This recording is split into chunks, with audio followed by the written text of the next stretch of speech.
Welcome to the deep dive. Great to be here. So today we're jumping into something that's, well, both pretty ancient and worryingly modern, typhoid fever. Mm-hmm. Specifically, we're looking at this growing threat of extensively drug-resistant typhoid, XDR typhoid. Right. It's caused by Salmonella Typhi, a bacteria that's been around forever, basically. But it's changing, evolving in ways that make it much, much harder to treat. That's the core issue here. Exactly. And our goal, really, in this deep dive, is to unpack how this resistance is spreading, what it means. Yeah, what are the implications? We're drawing on some recent international research. Hmm. We want to shed light on why this is such a big deal globally. But keep it clear, right? Give you the essential info without, drowning you in jargon. That's the plan. Yeah. Get you up to speed on a really critical health issue efficiently. Okay.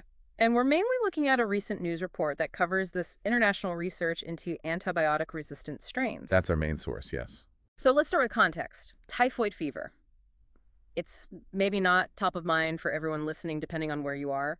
Remind us why it's still significant. Well, yeah, it might seem like a disease from history books in some places, but it's definitely still a major public health issue. Especially in certain regions. Especially in lower-income countries, often linked to issues with contaminated food and water.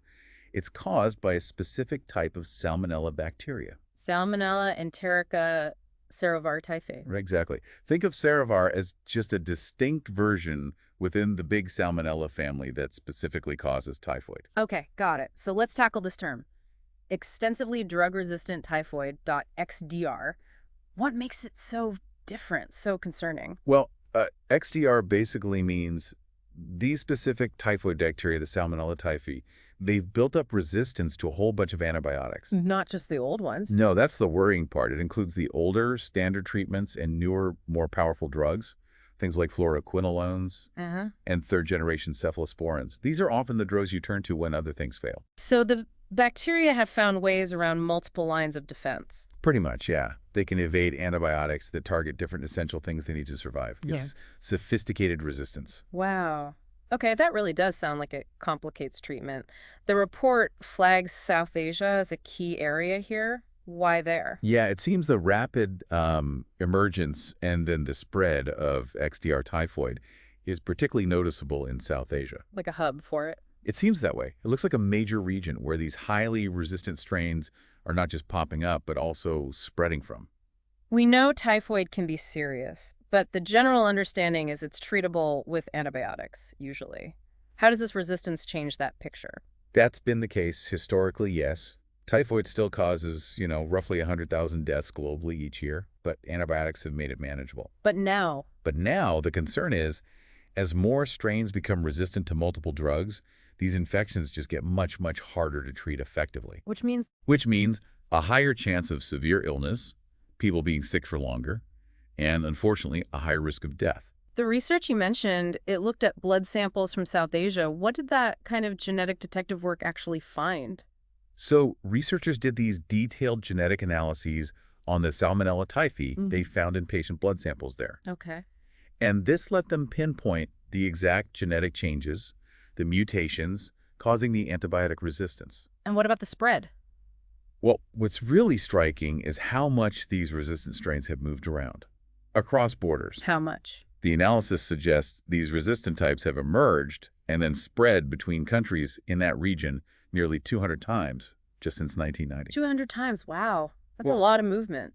What drives that kind of spread between countries? Is it travel, trade? It's likely a mix of things. People moving, definitely travel, migration for work. That plays a big role. Makes sense. Trade in food could also be a factor, especially if monitoring isn't tight. Mm-hmm.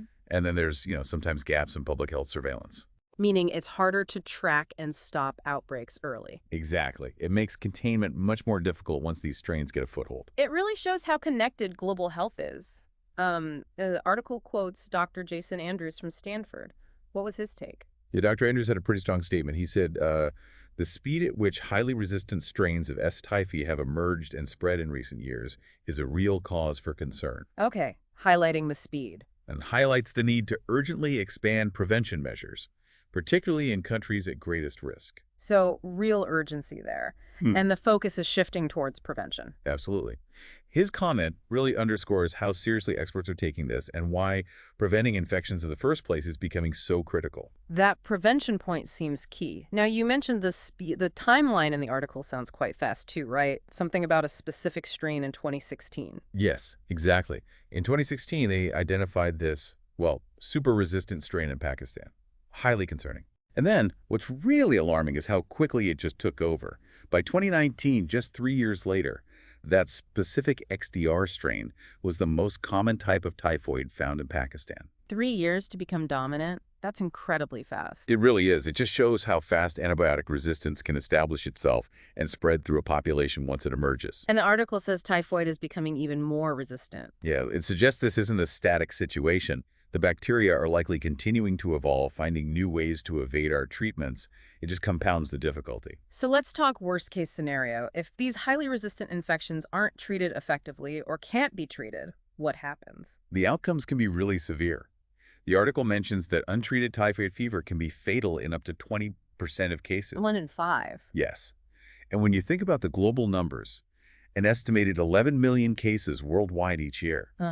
A big jump in untreatable infections could mean a really dramatic and tragic increase in deaths. That's incredibly sobering. Okay, so what can actually be done? What are the concrete steps? Vaccination was mentioned. Absolutely. Vaccination against typhoid is a really critical tool in the prevention toolbox. It's a key strategy. But there are challenges. Yes. The big challenge, as the article points out, is access. Making sure these vaccines actually get to the people who need them most.